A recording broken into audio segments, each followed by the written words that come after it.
ओम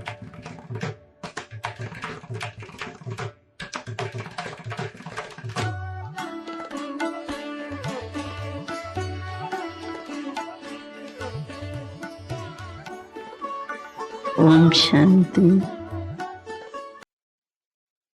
आज सभी अपना अंतिम समय का साक्षात्कार करने और उसके लिए तैयारी करने के लिए खास आए। ये तो जरूर है कि अंतिम समय हमारे लिए कोई बड़ी बात नहीं, दुनिया के लिए तो महाविनाश शब्द ही भय दिलाता है, लेकिन हमारे लिए कैसा भी दर्दनाक दृश्य हो, भय की बात नहीं है। क्यों कि हम त्रिकालदर्शी हैं, सिर्फ वर्तमान को हम नहीं जानते कि ये क्या हो रहा है। कोई रो रहा है, कोई चिल्ला रहा है, कोई मर रहा है, कोई भूख में तरफ रहा है, या कोई भी अर्थक्वेक हो रही है, कुछ भी हो रही है, लेकिन हम सिर्फ उस वर्तमान नजारे को नहीं देखते हैं। हम इस वर्तमान में भविष्य क्या छिपा हुआ है और ये क्यों हो रहा है, ये तीनों ही काल का नॉलेज होने के कारण, नॉलेज को कहते ही हैं knowledge is light, knowledge is might. तो नॉलेज की लाइट होने के कारण हम तीनों काल को देखते हैं, सोचते हैं, और फिर माइट शक्ति होने के कारण हमको कोई दुख की फीलिंग नहीं आती, क्योंकि जहां शक्ति है वहां दुख जो है वो कमजोरी की निशानी है। इसलिए हमको लाइट और माइट नॉलेज की होने के कारण भय नहीं होता, घबराएंगे नहीं। नहीं तो क्या होता है कि कभी भी ऐसा कोई दृश्य देखते हैं तो या तो घबराते हैं या तो भय में कुछ अपना होश नहीं, अनकॉन्शियस हो जाते हैं, योग ज्ञान सब भूल जाता है। लेकिन हमको नहीं भूल सकता, क्यों कि हमने ही तो कहा है कि हमारा राज आने वाला है। आपने क्या चैलेंज किया है? आप ब्रह्मा कुमार और ब्रह्मा कुमारी क्यों बने हो?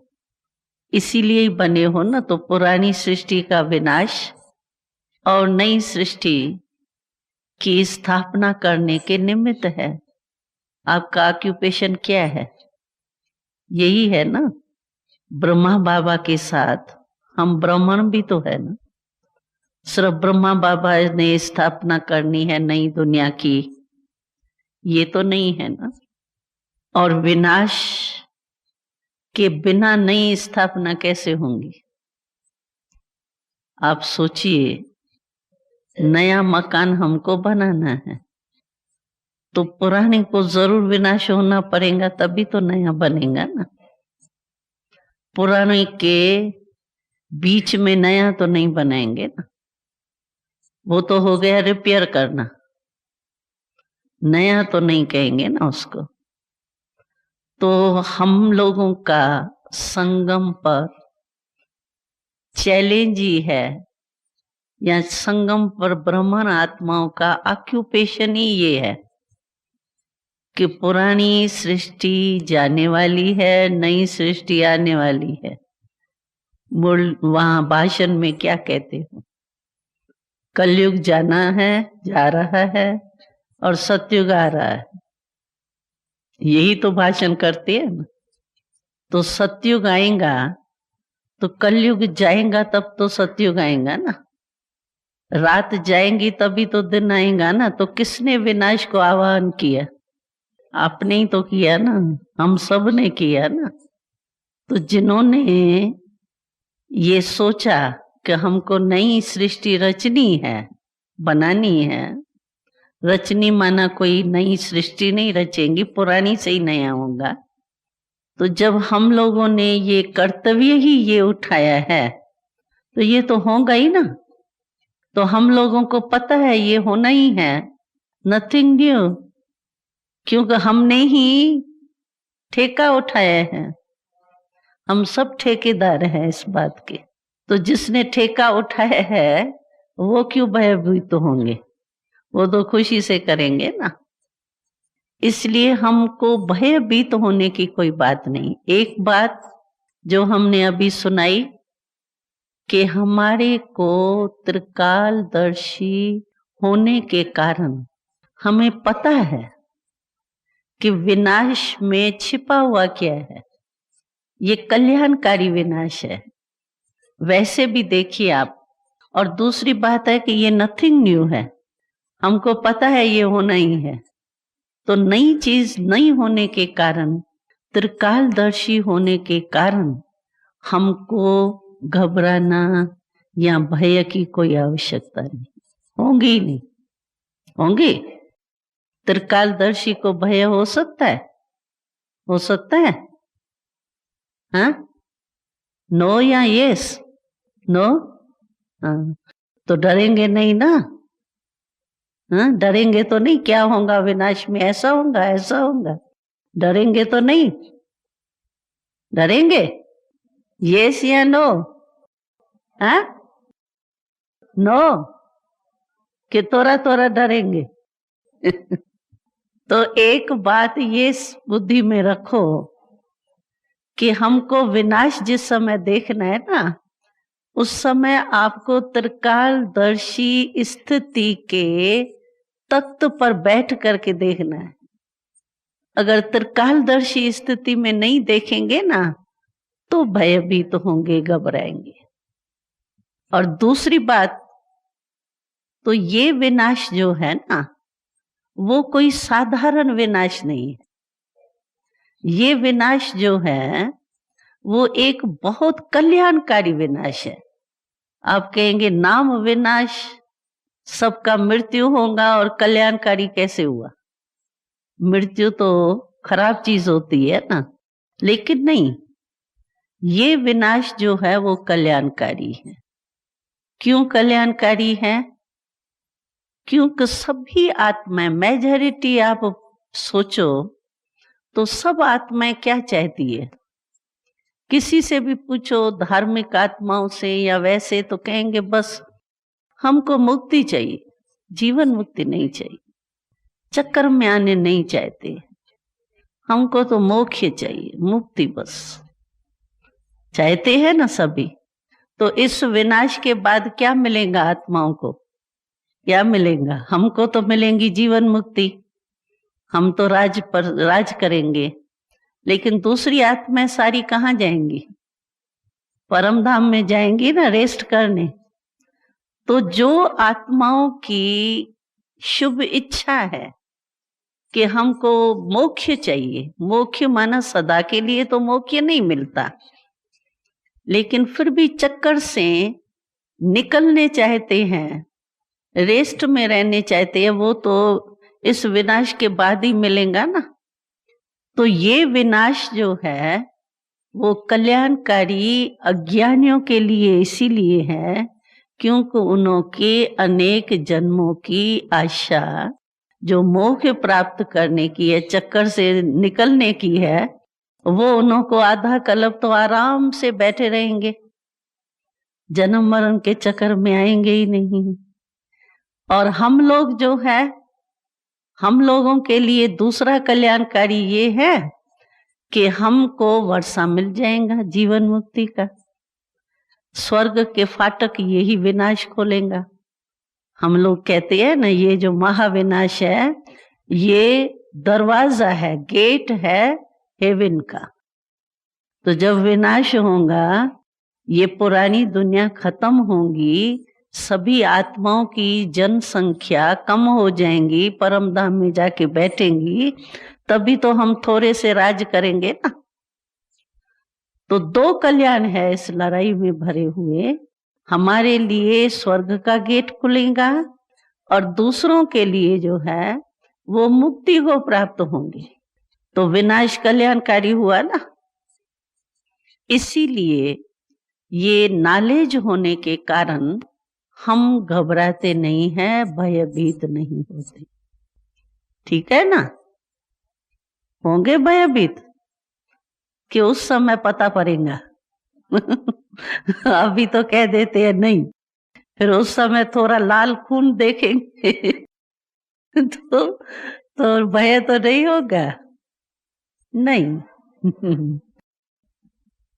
हमको याद है साकार में जब ब्रह्मा बाबा थे ना, तो हम बच्चों को निर्भय बनाने के लिए एक ऑपरेशन था कोई कुमारी का, वहीं घर में ही कोई डॉक्टर करने आया। तो बाबा ने कहा उसकी टांग कटनी थी। तो बाबा ने कहा जो बहादुर है, समझते है ना अपने को, वो भले देखो जाके कैसे टांग कटती है। तो कुछ बहनें जो है वो गई, अपने को बहादुर समझ करके गई। तो उनमें से एक दो तो बेहोश हो गई। तो डॉक्टर ने कहा कि इसका ऑपरेशन करना है या इन्हों को संभालना है, इसलिए सभी चले जाओ। तो बाबा ने कहा तुम लोग फेल हो के तो ऐसे नहीं करना कि अभी कहें हाँ और उस समय घबरा जाए।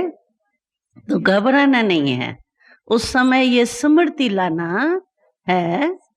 तो हम लोगों के लिए ये विनाश जो है वो कल्याणकारी है, और हमारा राज तभी होगा जब ये पुरानी दुनिया विनाश होगी। इसीलिए क्योंकि हम लोग योग करते हैं तो हम कहते हैं मनसा से सिर्फ व्यक्तियों को नहीं परिवर्तन करना है, लेकिन ये 5 तत्वों को भी परिवर्तन करना है। हम तो योग से तत्वों को भी चेंज कर रहे हैं ना, तमोगुणी को सतोगुणी बना रहे हैं। तो तमोगुण खत्म होगा तब तो सतोगुण आएगा ना। तो तमोगुणी आत्माएं की संख्या इतनी है, अगर इतनी ही संख्या फिर सतयुग में चेंज होकर के इतनी संख्या आ जाए तो फिर तो हमारा सतयुग भी कलयुग जैसा हो जाएगा, फिर कैसे हमारा राज अच्छा होगा। इसीलिए इन आत्माओं को जाना है मुक्ति धाम में। तो ये नॉलेज याद रखेंगे, फिर आपकी अवस्था जो है त्रिकालदर्शी स्थिति की बहुत अच्छी रहेगी। इसीलिए इस पॉइंट को पक्का करो, तैयारी करो। कोई भी चीज देखो ना तो अभी से ही त्रिकालदर्शी हो करके सब सीन को देखो, चाहे अच्छी चाहे कोई बुरी चीज लगती है, लेकिन उसको भी त्रिकालदर्शी होकर के देखो। तो त्रिकालदर्शी स्थिति ऐसी शक्तिशाली है, उसमें आपको कभी भी हलचल नहीं होगी। ये क्यों हो रहा है, ये कैसे हो रहा है, ऐसे नहीं होना चाहिए, ऐसे होना चाहिए, कैसे और ऐसे ये नहीं होगी। आज खाने पर हम लोग कह रहे थे, तो देखो बाबा ने अभी हमको ड्रामा का ज्ञान बहुत अच्छी तरह से दे दिया है। और ड्रामा का ज्ञान क्यों दिया?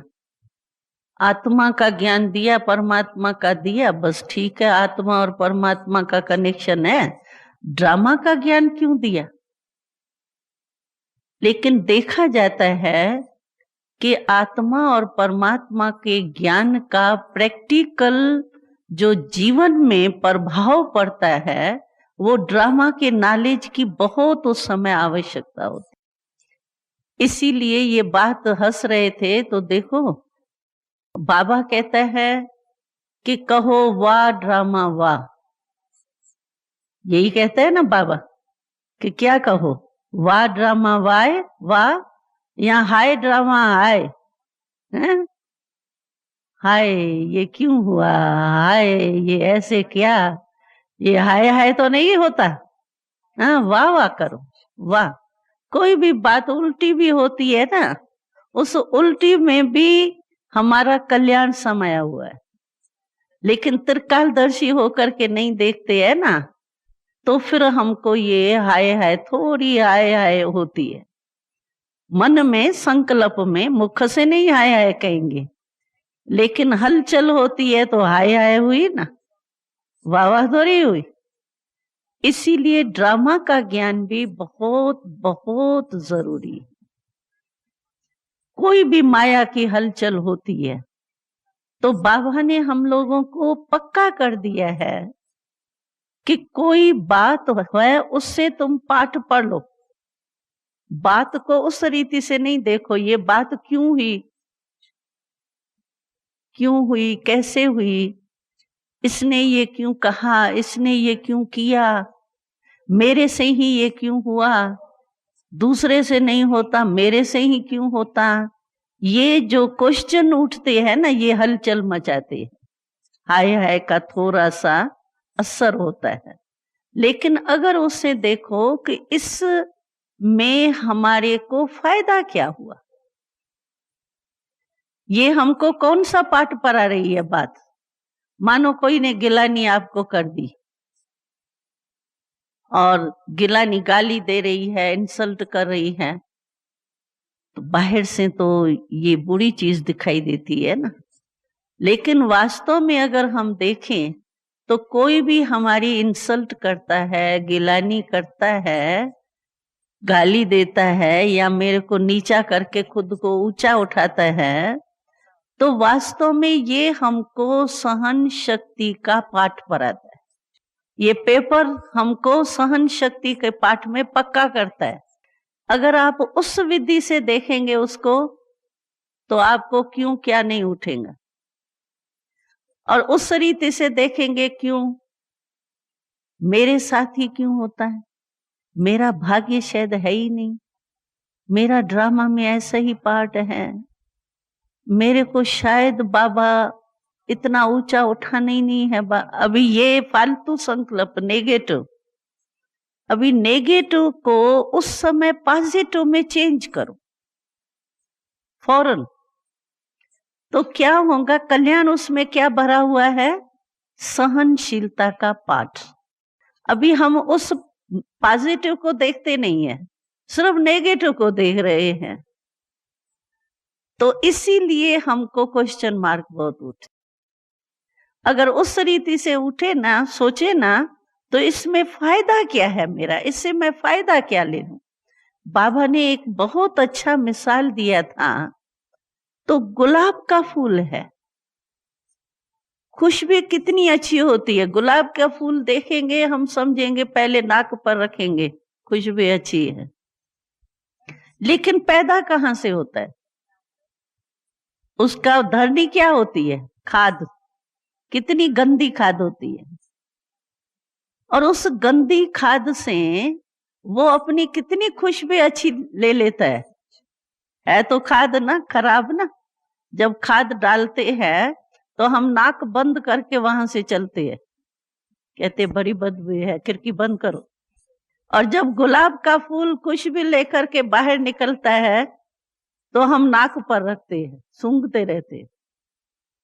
ये क्या, ये नहीं, हमारी ये रचना जो गुलाब का पुष्प है, रचना में भी इतना अकल है कि खाद से भी अपनी खुशबू ले ली, तो हम कोई भी ऐसी बात हो जाती है, उससे क्यों नहीं हम भी गुलाब के पुष्प के माफक ऐसी बुरी बात से भी हम अपनी अच्छाई क्यों नहीं ले सकते, ले सकते हैं ना। जब हमारी रचना में इतना अकल है तो हम तो मास्टर सर्वशक्तिवान है ना, उसमें इतना भी अकल नहीं है। तो बाबा ने एक बारी कहा था, तो तुम इनों से भी अकल सीखो, गुलाब से अकल सीखो। तो वो जब कर सकता है तो हम क्यों नहीं कर सकते। इसीलिए कब नेगेटिव को छोड़ करके पॉजिटिव के तरफ हमारी दृष्टि जानी चाहिए। ये अभी से संस्कार हमको डालने पड़ेंगे, तभी हम विनाश के टाइम भी हमारी बुद्धि जो है वो नेगेटिव के तरफ नहीं जाएंगी, पॉजिटिव के तरफ जाएंगी। अगर अभी से बहुत काल से हमारा ये अभ्यास ही नहीं होगा नेगेटिव देखते हुए पॉजिटिव उससे उठाना, अगर ये आदत ही हमारी नहीं होंगी, संस्कार नहीं होंगे, तो उस समय हमको धोखा मिल जाएंगे। इसलिए क्या विनाश के लिए तैयारी क्या करनी है? एक तो मैंने सुनाया त्रिकालदर्शी स्टेज को बहुत पक्का करो, नथिंग न्यू के पाठ को पक्का करो, और कोई भी ऐसी चीज देखो उसको नेगेटिव को अपने बुद्धि से बदल के पॉजिटिव के तरफ आपकी बुद्धि जाए, वो ढूंढ के निकालो। जैसे गुलाब का पुष्प खाद से अपने खुशबू की चीज ले लेता है ढूंढ करके, हमको उस नेगेटिव बुरी बात प्रैक्टिकल में दिखाई देती है, लेकिन उसमें अच्छाई क्या समाई हुई है वो हमको लेने का अभ्यास चाहिए, और वो अभी से चाहिए। और वो तभी होगा जब आपको ड्रामा की पॉइंट बिल्कुल प्रैक्टिकल में पकी होगी। ऐसे नहीं वैसे वर्णन करेंगे हम, हाँ ड्रामा तो बहुत अच्छी बात है, ड्रामा बहुत फायदा कराती है। अगर हम क्वेश्चन पूछेंगे ना अभी तो 100 पॉइंट्स निकलेंगी, ड्रामा की पॉइंट हमको क्या क्या फायदा दिलाती है, बहुत अच्छी अच्छी पॉइंट्स निकाल लेंगे। लेकिन वो पॉइंट है या प्रैक्टिकल है? पॉइंट तो कापिया में बहुत नोट की हुई है, एक एक टॉपिक की क्लासेस होती है, तो एक एक टॉपिक की पॉइंट्स कितनी नोट है सभी के पास, बहुत है पॉइंट्स। लेकिन बाबा ने कहा कि हर पॉइंट को आप यंत्र के रीति से यूज कर सकते हो, कि सिर्फ पॉइंट रिपीट कर सकते हो और बुद्धि में कभी कभी चलो भाषण में यूज कर दिया, ऐसी रीति से तो नहीं पॉइंट्स बुद्धि में धारण की है। पॉइंट की प्रैक्टिकल में समझो कोई बात हो जाती है और हमको ड्रामा समझ करके, ड्रामा माना फुल स्टॉप, ड्रामा का ज्ञान हमको फुल स्टॉप याद दिलाता है। अच्छा, फुल स्टॉप जिस समय कोई बात होती है उस समय हमको फुल स्टॉप याद आवे ना, वैसे हमको याद है ड्रामा। लेकिन टाइम पर अगर याद नहीं आया, टाइम पर मेरा सचमुच फुल स्टॉप नहीं लगा, फुल स्टॉप में लगाने चाहती हूँ और बन जाता है क्वेश्चन मार्क, तो टाइम पर तो काम में नहीं आया ना। वो नहीं बाबा एक मुरली में सुनाता है कि एक तोता था, उसको कहा गंगाराम नलके पर नहीं बैठना, लेकिन वो नलके पर बैठ करके बोल रहा था गंगाराम नलके पर नहीं बैठना। तो ये क्या हुआ? हम उस समय ड्रामा ड्रामा कहेंगे, याद करेंगे नहीं नहीं ड्रामा है, फुल स्टॉप देना है, मुझे फुल स्टॉप देना है, लेकिन बन रहा है क्वेश्चन मार्क,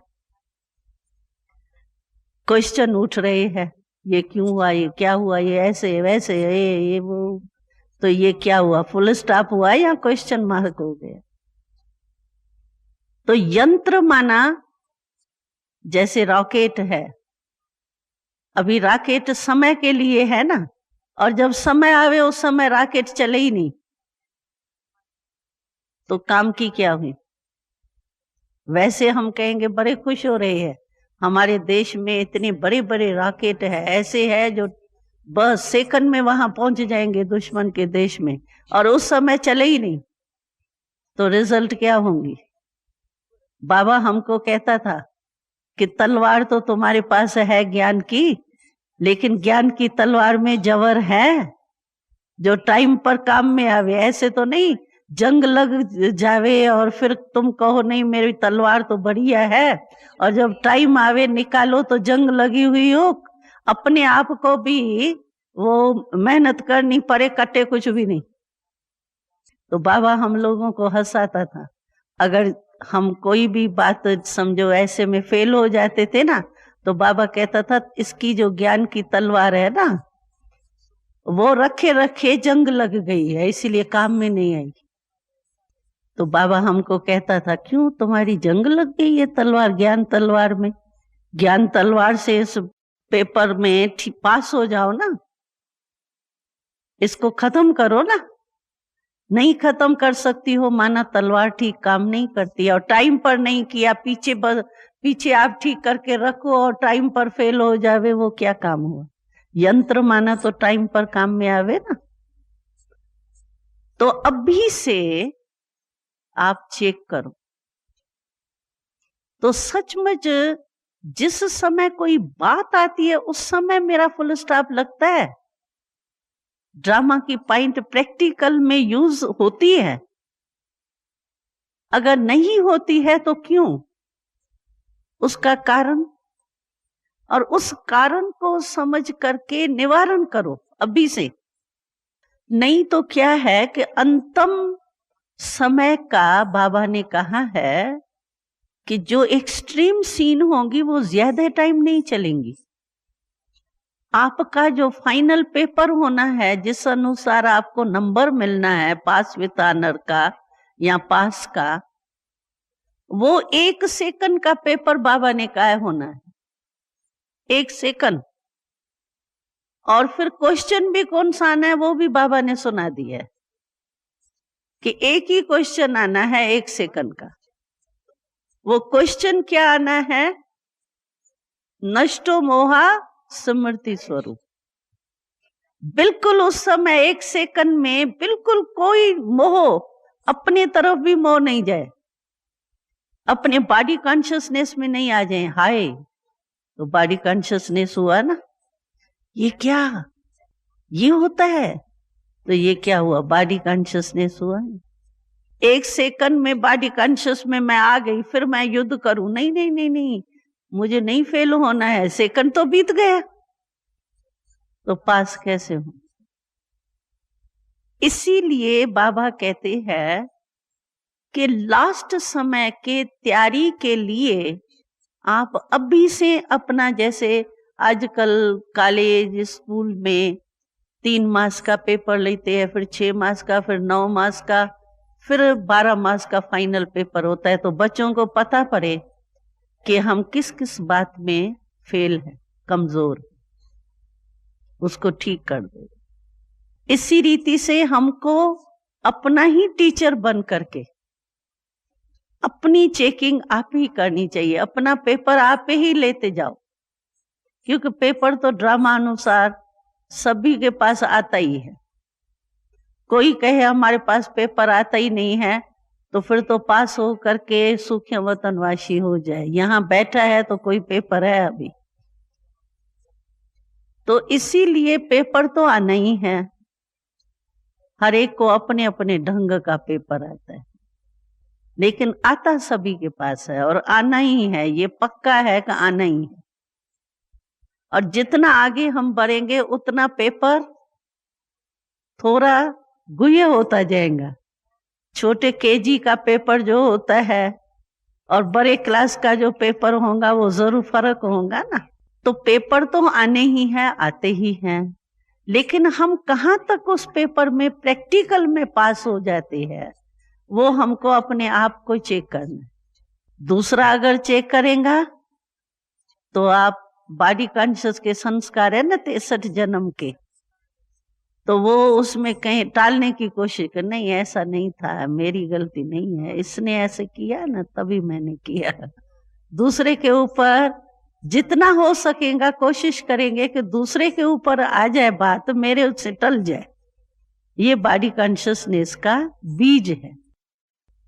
इसीलिए दूसरा कोई भी शिक्षा देता है उसकी इतनी स्वीकार नहीं कर सकते हैं, लेकिन अपने आप को जो है जैसा है वैसे पता होता है, अंदर मन खाता है फिर भी बाबा के बच्चे तो बने हैं ना, सत बाबा के बच्चे हैं ना, तो मन में खाता जरूर है, चाहे उस टाइम आपको नहीं पता पड़े कि मैं राइट हूं या रॉन्ग हूं, लेकिन जब बात पूरी हो जाती है तो मन में फील होता है कि नहीं ये ठीक नहीं हुआ।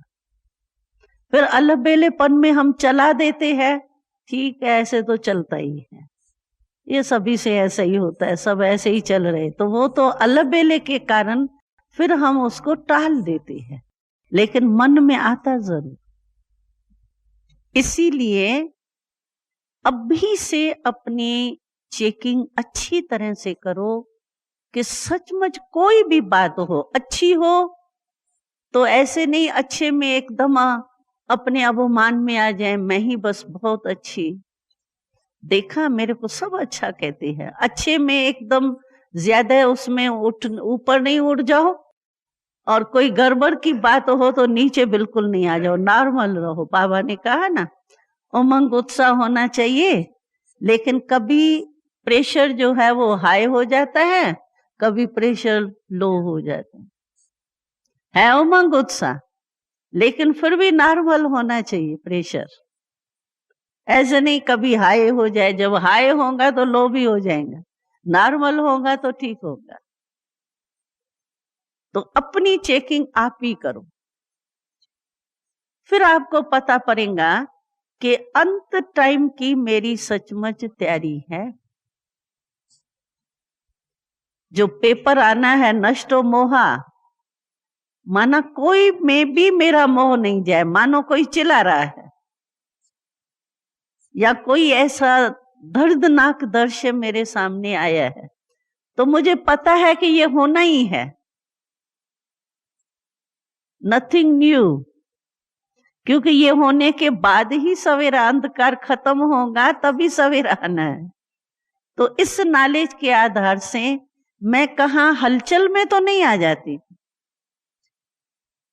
तो समझा तैयारी क्या करनी है, और 1 सेकंड के पेपर आना है, और विनाश, फाइनल विनाश जो होना है उसका बाबा ने सुनाया था कि अभी भी कहां भी हलचल होती है ना, तो जब एले में ये थोड़ा सा हुआ था हलचल, कुछ हुआ था ना वहां, तभी बाबा ने मैसेज भेजा था, तो सभी ने कहा अभी विनाश शुरू हो गया, तो बाबा ने कहा विनाश ये रियल नहीं है, लेकिन ये रियल सल है, रियल और होना है, ये एक समझो अर्थक्वेक हो गई, एक जगह अर्थक्वेक हो गई, एक जगह सागर जो है फ्लड हो गई, तो एक एक तत्व अपना काम करता है और उसको ठीक कर देते हैं, फिर कहते हैं ये तो होता ही रहता है, ये थोड़ी विनाश हुआ, ठीक कर देते हैं फिर। लेकिन जो फाइनल रियल विनाश होना है उसमें इकट्ठा सभी 5 तत्व ही इकट्ठा काम करेंगे, जहां कोई सहारा ही नहीं मिलेगा, 5 तत्व अपना विकराल रूप धारण करेंगे, जल भी करेगा तो धरणी भी करेंगी, सब कुछ करेंगे, और फिर मनुष्य आत्माएं जो है वो भी जब विनाश होगा कोई सहारा नहीं होगा, एक तरफ धरणी का होगा, एक तरफ पानी का होगा, एक तरफ अग्नि का होगा, एक तरफ तूफान वो होगा, कहां जाएंगे मनुष्य? यहां तो थोड़ा होता है तो दूसरे तरफ किनारा करके आके सहारा ले लेते हैं, जब सभी तत्व इकट्ठा करेंगे तो कहां जाएंगे? तो फिर तो उस समय दर्दनाक सीन होंगी ना, यहां जाएंगे तो आग, यहां जाओ तो पानी, यहां जाओ तो धरनी हिल रही है, उस समय क्या करेंगे? उस समय कौन सी अवस्था चाहिए? उस समय बस सोल कॉन्शियसनेस ही चाहिए, एकदम शरीर के भान से न्यारे हो जाएं, और बिरकुटी के बीच में तख्त, अकाल तख्त पर बैठ करके देखते रहे, चलो ठीक है होना ही है ना। तो ऐसी सोल कॉन्शियसनेस की अशरीरी स्थिति की, साखीपन की बहुत प्रैक्टिस चाहिए, और बाबा मदद देगा। घबराए नहीं। सिर्फ आप हिम्मत रखेंगे ना तो बाबा उस समय मदद जरूर करता है। और बाबा की मदद से ऐसे आपको अनुभव होगा जैसे सचमुच दुनिया में ये हलचल है और हम अचल बाबा के छत्र छाया में है, एकदम ऐसे अनुभव होते हैं। क्योंकि बाबा की गारंटी है, एक कदम तुम्हारा, ऐसे नहीं बाबा मदद करे उस समय यही आप सोचो बाबा आपने कहा है ना मैं मददगार हूं, अभी मदद करो ना बाबा, क्यों नहीं करते हो बाबा, आप ऐसे क्यों करते हो, ऐसे नहीं उसमें ही चले जाओ। बाबा कहते हैं मेरे को याद दिलाते हो क्या, पाठ पढ़ाते हो क्या, मेरे को मददगार बनना है। मैं तो खुद ही जानता हूं ना मुझे मदद करनी है। मैं नहीं तुमको कहा है कि मुझे मददगार बनना है, अभी मेरे को ही याद दिलाते हो। मैं भी भूलने वाला हूं क्या जो मुझे याद दिलाते हो। तो इसीलिए ऐसी भी हलचल नहीं हो, उस समय सिर्फ निश्चय और हिम्मत। निश्चय इतना पक्का हो, अच्छा मानो मेरा शरीर चला जाता है, शरीर तो हमको भी अपना पुराना छोड़ना है, इस पुराने शरीर से सतयुग में हमको नहीं जाना है, हम सबको शरीर छोड़ना है और विनाश के समय तो छोड़ेंगे ही ना। लेकिन हम शरीर छोड़ने में भी भय हमको नहीं आएगा, हलचल नहीं होंगी, क्योंकि हमको गारंटी है, भगवान की गारंटी है। तो अगर हम अंत मते सो गति होंगी हमारी, अंत में अगर हम सोल कॉन्शियस होके नष्टो मोहा स्मृति स्वरूप स्थिति में है, तो अगर मेरा पुराना शरीर गया भी तो पुराना छोड़ के हमारे लिए तो नया शरीर तैयार बैठा है, तैयार है ही, उसमें जाके प्रवेश करेंगे। हमको क्या डर होता है, पता नहीं क्या होगा हमारा भविष्य, हमको निश्चय है कि हमारा भविष्य अच्छा ही है, बुरा है हो ही नहीं सकता, असंभव। तो फिर काहे का डर। शरीर ऐसे छोड़ेंगे, अगर स्मृति में होंगे स्थिति में, तो पुराना शरीर छोड़ा, नया शरीर धारण करेंगे खुशी खुशी से। अगर कोई पुराना वस्त्र कोई कहे चेंज करके नया पहनो तो चिल्लाएंगे क्या, नया भाई पुराना कैसे निकालूं, पुराना अरे खुशी की बात है, पुराना छोड़ो नया लो। और बाबा का, ब्रह्मा बाबा का प्रैक्टिकल हम आपको सुनाएं तो बाबा के पास हम कभी कभी जाते थे ना, कमरे में जाते थे, तो बाबा कभी कभी ऐसा नेचुरल बोलता था। ब्रह्मा बाबा है, बाबा की आयु तो बड़ी थी ना, बुजुर्ग था ना, लेकिन बाबा उस समय कहता था बच्ची, मुस्कुराता रहता था। हम कहते थे बाबा आज बहुत आप मुस्कुरा रहे हो, जैसे गुह्य मुस्कुराहट है आपके चेहरे पर, कोई राज युक्त। तो बाबा कहता था बच्ची मैं देख रहा था, मैं अभी अभी इतना बुजुर्ग हूं ना, कल बस इतना छोटा बच्चा कृष्ण बनने वाला हूं, बस मैं सामने देख रहा हूं, जैसे वो ड्रेस होती है ना खूंटी पर लटकी हुई होती है ना, तैयार होना होता है तो जो कपड़ा पहनना होता है बढ़िया, वो निकाल करके लटका के रखते हैं ना, बस ये उतार के ये पहनना है, ऐसे होता है ना।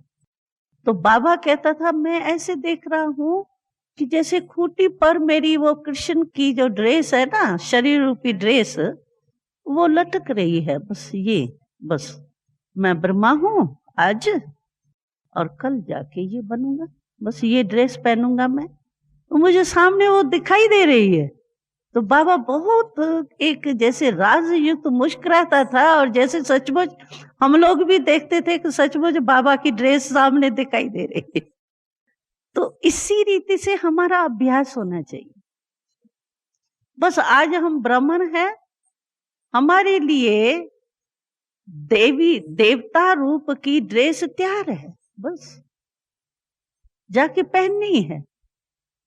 क्योंकि हमने जो यहाँ कर्म किया है, कर्म के फल के रूप से हमारा भविष्य तो तैयारी है ना, होना ही है ना। तो इसमें डर काहे का? अगर शरीर मानो छूटना ही है, भले छूट जाए, इसमें क्या घबराने की बात है? छोड़ना ही है, छोड़ा, जाके नया लेंगे। इसीलिए हमको मृत्यु से भी भय नहीं है, क्योंकि भय मृत्यु से बहुत होता है। सबसे पूछो, सबसे ज्यादा डर पूछो तो मृत्यु का होता है। और उन्हों को मृत्यु का डर इसीलिए होता है क्योंकि उन्हों को पता नहीं है हमारा भविष्य क्या होना है, पता नहीं हम क्या जाके बनेंगे। अज्ञानी लोग तो बेचारे समझते हैं पता नहीं हम पशु बनेंगे या मनुष्य जाके बनेंगे, कौन सा पशु बनेंगे, उन्हों को तो वही भय है। और हमको तो पता है कि हमको देवता ही बनना है और कुछ नहीं बनना है। इसीलिए हम निश्चिंत है। बस शरीर छूटा तो भले छूटा, लेकिन इस स्थिति में जाएंगे तो खुशी होगी। अगर हमारी स्थिति अच्छी नहीं होगी ना तो फिक्र हो जाएगा, तो मैं तो फेल हो गई, फिर उसी चिंता में शरीर छोड़ेंगे तो भविष्य क्या बनेगा। इसीलिए अभी से जो बाबा हम लोगों को टाइटल देता है ना, बेफिक्र बादशाह, क्या फिक्र है? बाबा सेवा करा रहा है, खिला रहा है, शरीर को भी चला रहा है, आत्मा को भी भोजन दे के ताकत दे करके आगे बढ़ा रहा है, सेवा भी बहुत अच्छी दी है, सेवा करा रहा है। बाकी किस बात का फिक्र? और भविष्य हमारा कर्म बीज अच्छा है, फल अच्छा होना ही है, तो किसका फिक्र? इसीलिए हम बिल्कुल बेफिक्र। तो ये तैयारी विनाश के समय के पहले ये तैयारी हमको करनी है। तो सचमुच हम इतना ही शरीर के भान से न्यारे है, जैसे एक चोला परा है, चोला उतारा, टाइट नहीं होना चाहिए। कोई भी बंधन में फंसे हुए होंगे ना, तो जैसे टाइट वस्त्र, बाबा ने एक बारी कहा था, तो जो टाइट वस्त्र पहनता है ना वो टाइम पर कभी भी नहीं उतार सकता है, उसको उतारने में भी टाइम चाहिए। और जो लूज कपड़ा पहनता है वो सेकंड में बदल सकता है। तो अब अगर हमारा कोई हिसाब किताब का धागा टाइट बंधा हुआ है तो फिर उस समय हम अशरीरी नहीं बन सकेंगे। बिल्कुल लूज है, यानी टाइटनेस में तो नहीं है, एकदम बंधन में बंधे हुए तो नहीं है, स्वतंत्र है। स्वतंत्र होंगे तो कोई भी बंधन हमको खींचेगा नहीं। नहीं तो हम कोशिश करेंगे बस डबल लाइट हो करके उड़ जाए। और अगर कोई धागा बंधा हुआ होगा, मैं ऊपर जाने चाहेंगी, धागा कहाँ ले आएगा मेरे को? खूंटी बंधी पड़ी है, रस्सी बंधी पड़ी है, तो मैं ऊपर जाने चाहूंगी तो वो धागा हमको नीचे ले आएगा ना, तो कैसे जा सकेंगी? पहले धागे तोड़े हैं, सूक्ष्म धागे, मोटे मोटे मोह नहीं है, मेरे में मोह नहीं है, लेकिन टाइम जब आता है तभी मोह आता है। वैसे तो हम नहीं, एक कहानी हमने सुनाई थी, आप लोगों ने सुनी है या नहीं? एक माता हमारे पास आती थी, वो हमेशा कहती थी, बहन जी मेरे में मोह नहीं है। हम भी कहते थे अच्छा है, मोह नहीं है तो अच्छी बात है ना। और हम भी समझते थे ये कभी मोह में दिखाई तो नहीं देता है इसका। लेकिन एक बारी क्या हुआ, उसके बच्चा जो है ना वो बीमार हो गया और रात्रि का टाइम था। उसको बहुत, जैसे नहीं अचानक कोई को बहुत खांसी उठती है, और ऐसी खांसी जो परेशान करने वाली। तो डॉक्टर, रात्रि का टाइम होने के कारण डॉक्टर भी नहीं आ सकता था, तो वो अपना दूसरे दिन आके अनुभव सुनाया। तो बहन जी क्या हुआ, मेरे को तो पता था कि मेरे में मोह है नहीं, लेकिन रात्रि को क्या हुआ, तो बच्चे को कोई डॉक्टर भी नहीं मिले और उसकी खांसी बढ़ती जाए। जैसे खांसी बढ़ती जाए तो वो चिल्लाए, से मैं चिल्ला रही हूं, वो आ करे तो मेरी भी आज ऐसे अंदर से निकल रही। कहती है ये तो अनुभव मुझे कभी था ही नहीं। तो मैंने समझा कि मेरा सचमुच मोह इसी को ही कहा जाता। और फिर घर में कहती है मोह ऐसी चीज है जो सचमुच कहते हैं मोह आंखें बंद कर देता है, अंधा बना देता है। तो कहती है मेरे को अनुभव ऐसे हुआ, जो ये हनी होती है ना, वो घर में वैसे भी माताएं रखती है बच्चों के लिए, कभी भी कोई ऐसी बीमारी हो तो हनी दे देते हैं तो ठीक हो जाता है। तो कहती है उस समय मैंने बहुत संभाल के रखी थी हनी की बोतल, कि ऐसे टाइम पर जरूरत पड़ती है, इसीलिए बहुत संभाल के अच्छे स्थान पर रखी थी। लेकिन मैं उस समय ढूंढने लगी तो मुझे वो हनी की बोतल ही नहीं दिखाई दी। बहुत ढूंढा, सारी अलमारियां ढूंढी, मुझे मिली नहीं। मुझे और तकलीफ हो, ये क्या हो रहा है, बच्चा चिल्ला रहा है और हनी भी नहीं मिलती। देखो डॉक्टर तो छोड़ो, लेकिन ये क्या हुआ। कहा मुझे फिर फील हुआ कि ये मेरे को क्या हो रहा है, ये मोह है, मोह मेरे को परेशान कर रहा है। मैंने तो कहा मेरे में मोह नहीं है। तो मैं योग में बैठ गई, बाबा मेरी गलती है, मैं इतना मोह के वश हो गई हूं। कहती है 5 मिनट मैं बिल्कुल ही योग में बैठ गई, बच्चे का जैसे सुना ही नहीं कुछ, और योग में बैठ गई। योग में बैठने के बाद मेरे को जैसे बेहोश हो गई थी ना, ज्ञान और योग से जैसे होश आया थोड़ा। और फिर मैंने कहा तो ये मैं फेल क्यों हो रही हूं। और सचमुच मैं योग के बाद उठी तो देखती हूँ सामने ही ये हनी रखी है, पहले मुझे दिखाई नहीं दी और ये तो सामने ही रखी है।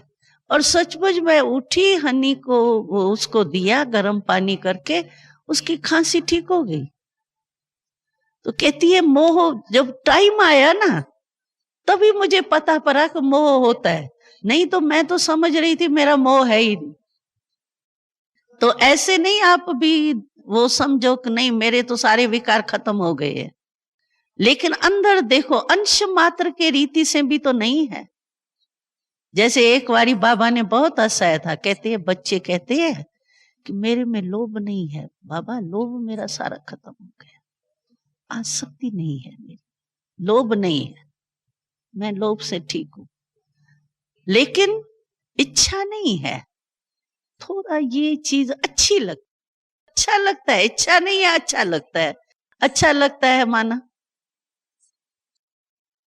तो वो हुआ बड़ा रूप और ये हुआ अंश। और जहां अंश होगा अच्छा लगता है माना अट्रैक्शन है ना, तो ये लोभ नहीं है तो क्या है, किस समय भी आपको वो खींचेगा। जो अच्छी चीज लगती है वो अपने तरफ आकर्षित नहीं करेंगी। तो ये लोभ तो हुआ, लोभ का बाल बच्चा, जैसे लास्ट मुरली में बाबा ने कहा ना, जब बच्चे बड़े हो जाते हैं ना उससे मोह नहीं होता, लेकिन पोतरे दोतरों में बड़ा मोह होता है। तो तुम्हारा भी बड़े बड़े मोटे मोटे रूप के विकार तो खत्म हो गए, लेकिन जो उसका अंश मात्र है ना, क्रोध नहीं है, लेकिन थोड़ा थोड़ा रोब तो रखना ही पड़ता है, नहीं तो काम नहीं चलता है। तो बाल बच्चा तो बैठा है, तो ऊपर ऊपर रीति से नहीं चेक करना कि नहीं मेरे सारे विकार खत्म हो गए। एक तो टाइम पर चेक करो और दूसरा सूक्ष्म रीत से चेकिंग करो, तो मेरा कोई भी अंश रूप में तो नहीं रह गया है। अगर अंश रूप में भी हो, हल्के रूप में भी हो, उसको भी खत्म करना है। नहीं तो कोई टाइम समझो अंश है छिपा हुआ, तो कोई भी समय आपको वंश के रूप में वो धोखा दे सकते। इसीलिए चेकिंग अपनी अच्छी तरह से करो, लेकिन भयभीत होकर के नहीं। कहीं फिर समझते ऐसे भी हो सकता है, तो फिर तो मेरा भाग्य तो नहीं। दिल शिकस्त होके नहीं करना। कहीं बड़ी बड़ी बातें सुन करके ना डर जाते हैं, कहते इतना पुरुषार्थ करना पड़ेगा, इतना ये तो मेरे से होना मुश्किल है, हमारे को तो बस, मैं तो प्यादा ही ठीक हूँ, महारथी बनना मेरे से नहीं हो सके, ठीक हूँ जैसे हूँ वैसे हूँ, बाबा की हूँ, बस बहन जी मैंने कह दिया ना मुझे ऐसे ही चलना है, ऐसे नहीं करना। नहीं, क्यों? अरे बाबा के पास आए हैं, दाता के पास आए हैं, और दाता के पास आकर के थोड़ा दो मुट्ठी भर करके और खुश हो रहे हैं, चलो यही ठीक है, पूरा झोली भरो ना अपनी। और दूसरी बात ये है कि मैं अपने को अकेला क्यों समझती हूँ? दिल शिकस्त इसीलिए होते हैं क्योंकि बाबा का साथ हमको अनुभव नहीं होता। मैं अकेली नहीं हूं, मैं कंबाइंड हूं, मेरे साथ बाबा है। मैं कितनी भी कमजोर हूं, लेकिन बाबा तो कमजोर नहीं है ना, वो तो सर्वशक्तिवान है ना। तो मैं अपने को सिर्फ अकेला कमजोर क्यों समझती हूँ? ये मेरे से नहीं होगा। कई बार ऐसे होता है, दिल शिकस्त होने के कारण कह देते हैं, आप समझ लो मैं ऐसे ही चलूंगी, मेरा भाग्य इतना है, चाहे मैं माँ लक्ष्मी नारायण बनूं नहीं बनूं, बस मैं अभी मौज में ऐसे ही रहूंगी। जैसे एक दिल शिकस्त हो जाती है। ये नहीं होना है, क्योंकि मैं कमजोर हूं, लेकिन मेरा साथी सर्वशक्तिवान बाबा है।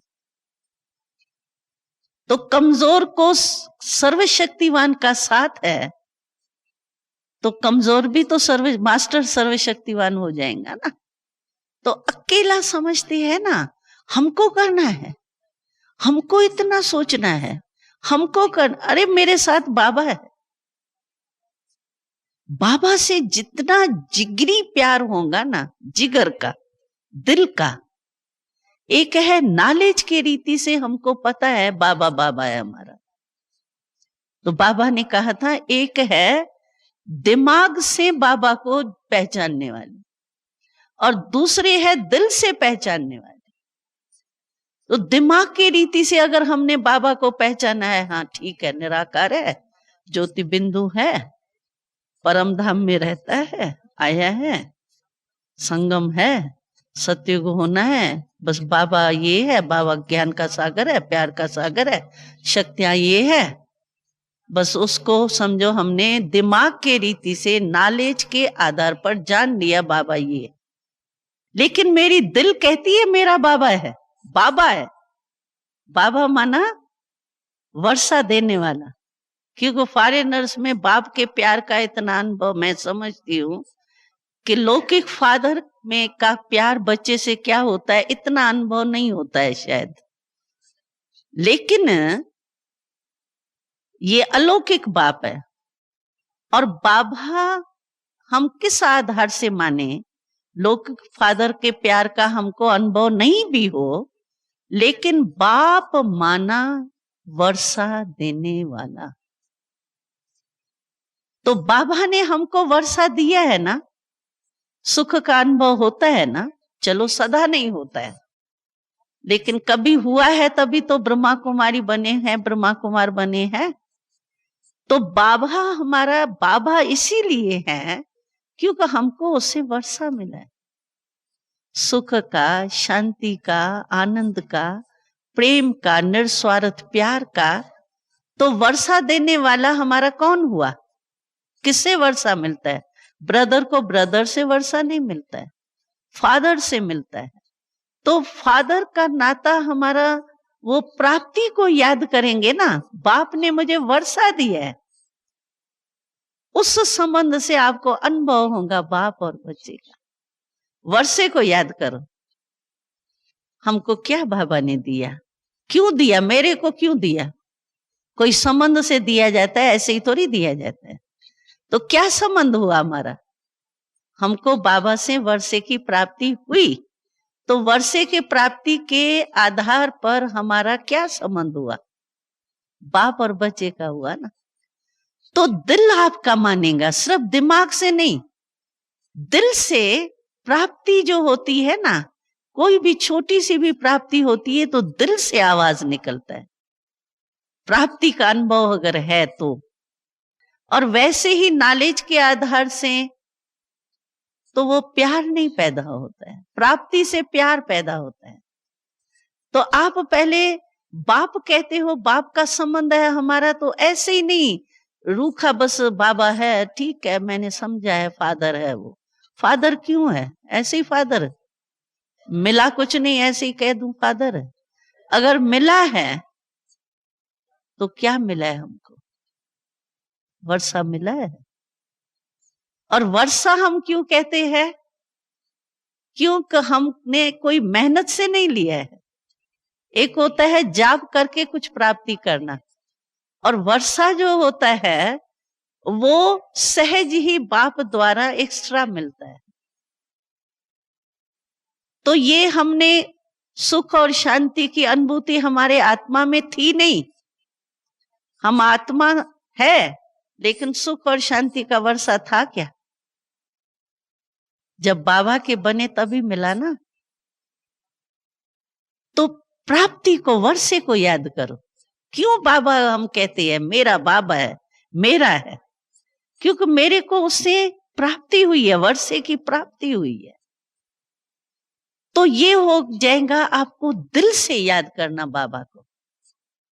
और वैसे अगर प्राप्ति को सामने नहीं रखेंगे, अनुभव को सामने नहीं रखेंगे ना, तो सिर्फ बुद्धि में बैठेंगे योग में, बाबा ज्योति बिंदु है, ज्ञान का सागर है, प्यार का सागर है तो मेरा क्या जाता है तो है ना, हमारा क्या जाता है? लेकिन मेरे को उससे प्राप्ति हुई है, मेरे को वर्षा मिला है, अनुभव हुआ है। सदा नहीं होता है, लेकिन कभी तो हुआ है ना, तभी तो आए ना। तो जो हुआ, प्राप्ति हुई, वो किस नाते से हुई, किस संबंध से हुई? बाप के संबंध से हुई ना। तो प्राप्ति को पहले सामने लाओ, सिर्फ बाबा बाबा नहीं करो। लेकिन प्राप्ति क्या बाबा ने दिया? तो प्राप्ति ऐसी चीज है जो किसी भी अनजान से भी संबंध जुट जाता है। समझो मिसला, आप रास्ते में चल रही हो, आपको ठोकर लगी, कोई भी आपको देखने वाला नहीं है, लेकिन कोई गैर आपके बिना परिचित और आपको आकर के ऐसे टाइम पर सहारा देता है, तो आपका दिल का प्यार उससे हो जाएगा, भले पहचानो नहीं। क्यों? क्योंकि प्राप्ति हुई, ऐसे टाइम पर आपको उसने हेल्प की और हेल्प से आपको सहारा मिला, प्राप्ति हुई। इसीलिए आप उस फौरन ही कहेंगे हम आपको कभी नहीं, जीवन भर आपको नहीं भूलेंगे। कोई संबंध ही नहीं है, रास्ते चलते हुए आपको ये किया, बस संबंध जुट गया। क्यों जुटा? क्योंकि प्राप्ति हुई। तो बाप और बच्चे का संबंध जो है वो प्राप्ति के आधार से याद करो। क्या बाबा ने मुझे दिया? आनंद क्या है? क्या बाबा से आनंद की अनुभूति हुई? क्या शांति की अनुभूति हुई? क्या निस्वार्थ प्यार की अनुभूति हुई? उस प्राप्ति में डूब जाओ,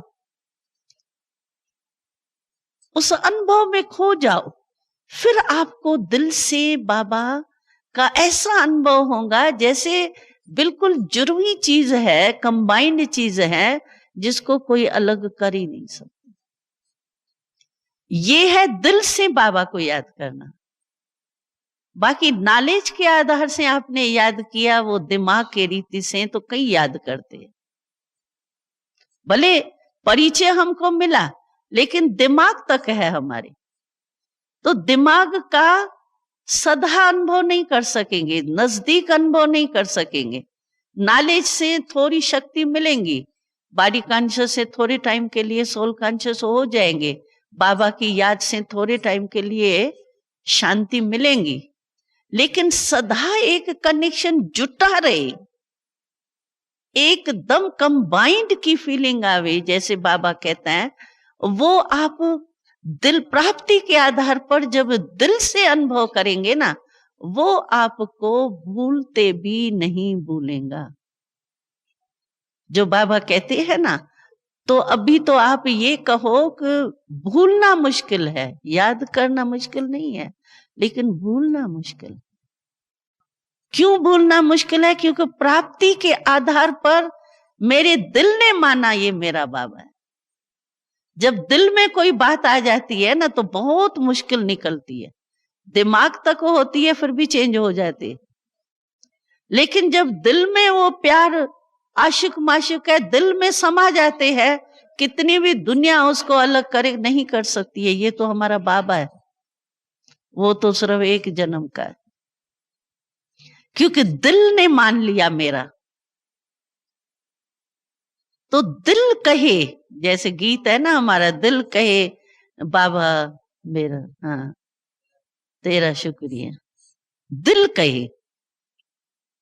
तो दिल में अनुभव, बार बार अनुभव याद करते जाओ, अनुभव में चलते जाओ। अनुभव याद करो, बाबा ने क्या दिया आनंद, आनंद क्या क्या दिया आनंद, बाबा ने क्या सुख दिया, क्या दुख मेरा मिट गया, ये लाओ दिल से।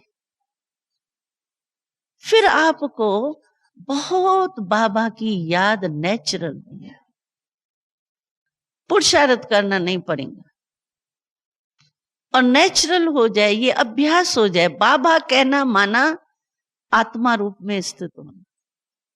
कभी कभी क्या है कि हम बाबा को याद करने बैठते हैं, लेकिन आत्मा रूप में स्थित होकर बाबा को याद नहीं करते, इसीलिए भी मेहनत होती है। जैसे हमारा एक चित्र है ना, तो रबर तो तार का उतारा नहीं और कनेक्शन जोड़ने लग जाते हैं। बाबा है, लेकिन किसका बाबा है? शरीर का तो नहीं है ना, आत्मा का बाबा है ना। तो पहले मैं आत्मा समझ के बाबा को याद किया। बातें और आ रही है बुद्धि में, और योग में बैठे है, बाबा मैं आपकी हूं, आप मेरा है, बाबा आप ये है ना, मेरा है ना। बराबर उतारा नहीं, कनेक्शन कैसे जुटेगा? गलती है ना। आत्मा रूप में स्थित हुई नहीं, आत्मा बाबा कहती है ना, शरीर थोड़ी कहते हैं बाबा। शरीर का बाबा तो आपका अपना अपना है, लेकिन आत्मा का बाबा है। तो आत्मा के रूप में स्थित बाबा कहना माना आत्मा होना, आत्मा कहना माना बाबा याद। ये दोनों इकट्ठा है। मैं आत्मा हूं और बाबा की बच्ची। बॉडी कॉन्शियसनेस से आप सोल कॉन्शियस, खुद बॉडी कॉन्शियस में हो और बनने चाहते हो सुप्रीम सोल कॉन्शियस, कभी नहीं हो सकेगा। टाइम वेस्ट जाएगा, दिल शिकस्त हो जाएगा। फिर कहेंगे मेरा माथा बहुत भारी। योग में जब बैठते हैं ना, माथा बहुत भारी हो जाता है, वैसे और ही ठीक होता है। क्यों भारी होता है? क्योंकि रबर उतारा नहीं और चेंज कनेक्शन जोड़ते रहे, लगेगा ही नहीं तो जरूर भारी होगा ना। और क्या होगा? प्राप्ति होगी नहीं, करंट आएंगी नहीं, रोशनी होगी नहीं, प्राप्ति कुछ हुई नहीं, तो जरूर है माथा भारी होगा, नींद भी आएंगी। कहीं कहते हैं वैसे ही नींद कभी नहीं आती, योग में बैठेंगे तो जुटका शुरू। रात्रि को सोएंगे पलंग पर, कहेंगे मेरे को तो नींद बहुत कम आती है। योग में बैठा और निंद्रा देवी के पास गए, क्योंकि प्राप्ति का अनुभव नहीं होता है ना। प्राप्ति का अनुभव नहीं होगा तो मेहनत होगी, और मेहनत में थकावट होती है, थकावट से नींद आती है। और क्या होगा? जब थक जाता है मनुष्य और आके सोता है तो पता पड़ता है उसको नींद का। तो ये भी क्या है? बुद्धि की थकावट होती है, प्राप्ति तो होती नहीं है, क्योंकि सोल कॉन्शियस हुआ ही नहीं, तो कनेक्शन जुटा ही नहीं, तो मेहनत करनी पड़ती है व्यर्थ को खत्म करे। नहीं नहीं नहीं नहीं, मुझे बाबा को याद करना है। फिर बात याद आ जाएंगे, फिर कहेंगे नहीं नहीं अभी बाबा को याद कर। तो मेहनत में हुआ ना, युद्ध में हुआ ना, तो थकावट होती है। थकावट बुद्धि की, मन की थकावट वो नींद को ले आती, माथा भारी करती है। तो इसीलिए प्राप्ति को पहले लाओ, अनुभव में चले जाओ। ऐसे नहीं बस सुख का सागर है, शांति का, अरे तोते थोड़ी है। सुख का सागर, शांति का सागर, अच्छा 8 शक्तियां याद कर ली, सहन शक्ति बाबा देता है, ये देता है, ये तोते है क्या? नहीं, मन कहे हमारा, अनुभव, अनुभव बोल रहा है, मुख सिर्फ नहीं बोल रहा है। तो अनुभूति ऐसी चीज है जो खो देता है। जैसे देखो, आप किसको मीठा अच्छा लगता है और मीठा आप खा रहे हैं बड़े प्यार से और मीठे का शौक है आपको, तो जितना समय आप वो मीठा खाएंगे ना, उतना समय आप खोए हुए होंगे उसमें। होता है ना, कोई भी टेस्टी चीज, उस टेस्ट में आप खोए हुए होंगे। क्या हो रहा है आपसे पूछेंगे, कोई यहाँ कोई आया था, तुमने देखा यहाँ कोई आया था, कहेंगे आया था, मैंने नहीं देखा, आंखें तो खुली हुई थी, क्योंकि आप उसमें लीन थे, टेस्ट में तो लवलीन थे उसमें।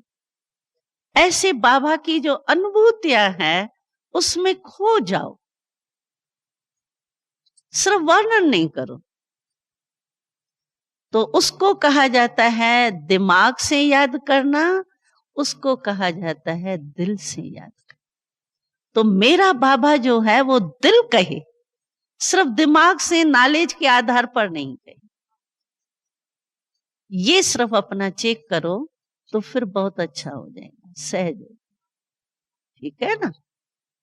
हाँ, विनाश में सब तैयार, एवर रेडी? हाँ, एवर रेडी? निर्भय, हाँ, निर्भय, दिल शिकस्त नहीं, ऐसा होना है, चारों ओर ये होना है। ये तो बड़ा मुश्किल है, ऐसे तो पहले ही चली जाओ। नहीं, क्यों? डरना नहीं है, डरना तो नहीं है, हम तो निर्भय है ना। बाकी ये भी बाबा ने कहा, कई बच्चों का संकल्प उठता है कि बाबा जानी जाननहार है, सुना क्यों नहीं देता है डेट, तो हम पहले ही तैयार हो जाए। तो बाबा ने बहुत अच्छा प्रश्न पूछा था कि बाबा क्या बनाने आया है आपको? सोल कॉन्शियस बनाने आया है?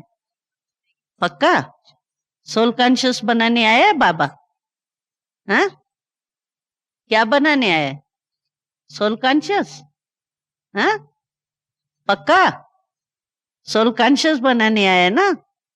अच्छा, तो बाबा ने कहा मानो मैं आज सुनाता हूं कि 96 में विनाश होगा। चलो, मिसला होगा नहीं। दृष्टांत के रीति से कहते हैं कि मानो बाबा कहते हैं 96 में विनाश होगा, तो आप सोल कॉन्शियस होंगे या टाइम कॉन्शियस होंगे? बताओ, सोल कॉन्शियस होंगे टाइम कॉन्शियस? Time conscious. तो बाबा कहते हैं मैं क्या बनाने आया हूं, सोल कॉन्शियस या टाइम कॉन्शियस? Soul conscious. तो बाबा टाइम कैसे बताएंगे? तो बाबा कहते हैं कि मैं टाइम कभी नहीं बताऊंगा, क्योंकि मैं सोल कॉन्शियस बनाने आया हूं, मैं टाइम कॉन्शियस बनाने नहीं आया। वो ज्योतिषी टाइम कॉन्शियस बनावे तो ज्योतिषों के पास जाओ, बाकी मैं जो हूं वो टाइम कॉन्शियस नहीं बनाने आया हूं, मैं सोल कॉन्शियस बनाने आया हूं। इसीलिए मैं कभी भी टाइम नहीं सुनाऊंगा। अभी से आप एवर रेडी रहो, कल भी विनाश हो जाए कोई हर्जा नहीं, हम तैयार हैं। ऐसी स्थिति अपनी बनाओ, और जितना भी टाइम अगर लगता है तो बहुत काल का बहुत फल मिलेगा, हमको क्या नुकसान है। और एक बारी बाबा ने, टाइम तो हो गया, तो हम भी टाइम कॉन्शियस हो गए। एक बारी बाबा से कोई ने प्रश्न पूछा कि बाबा यहाँ आज की दुनिया बड़ी खराब, बड़ी गंदी दुनिया है, बाबा अभी जल्दी जल्दी अपना राज आ जाए ना, अपने राज में चले, स्वर्ग आ जाए बस। कोई बेचारी की पेपर आया होगा परीक्षा, तो तंग थी, तो कहा बाबा बस अभी जल्दी विनाश करो, हमारा राज आ जाए। तो बाबा मुस्कुरा रहा था, जैसे वो कहती जावे बाबा मुस्कुराता जाए। तो बाबा ने कहा बच्ची ये तो आप ऐसे कह रही हो, तो बाबा आप जल्दी जाओ और हमारा राज आवे। तो ये क्यों नहीं कहती है बाबा आप जल्दी चले जाओ तो हमारा राज आ जावे? तो कहा नहीं नहीं बाबा, आपको कैसे कहेंगे जाओ, आप तो जरूर चाहिए। तो बाबा ने कहा सतयुग आएगा तो मैं होगा, मैं रहूंगा। तो अंडरस्टूड है, इनडायरेक्ट तुम कहती हो बाबा अभी आप भले चले जाओ लेकिन हमारा सतयुग आ जाए। तो बाबा ने कहा ऐसे चाहती हो? कहा नहीं बाबा, आप भी चाहिए स्वर्ग भी चाहिए। कहा ये दोनों इकट्ठे होने नहीं है। तो ऐसे क्यों परेशान होती हो, संगम युग कोई कम है क्या? इसीलिए हम ये भी नहीं सोच सकते हैं कि जल्दी जल्दी संगम पूरा हो जाए। अरे संगम की मौज कोई कम है क्या? सतयुग में थोड़ी बाबा मिलेंगे, अभी तो बाबा है। इसीलिए कोई भी ये नहीं सोचे कि बाबा टाइम बताएंगा जल्दी हो जाए। अरे जब भी होगा हम एवर रेडी है, कल हो जाए तो भी तैयार है, और कुछ वर्ष के बाद होवे तो भी हमको कोई हर्जा नहीं, हम तैयार, हम एवर रेडी। ठीक है। हाँ अभी 10 मिनट बचे हैं योग करने के लिए। अभी पावरफुल योग में बैठो, बाबा से एकदम दिल का संबंध जोड़ के देखो। दिमाग को छोड़ो थोड़ा, लेकिन दिल से बस मेरा बाबा। मेरा बाबा, मेरा बाबा, बस मेरा मेरा कह करके चिपक जाओ बाबा से। तो ऐसे योग में 10 मिनट बैठो।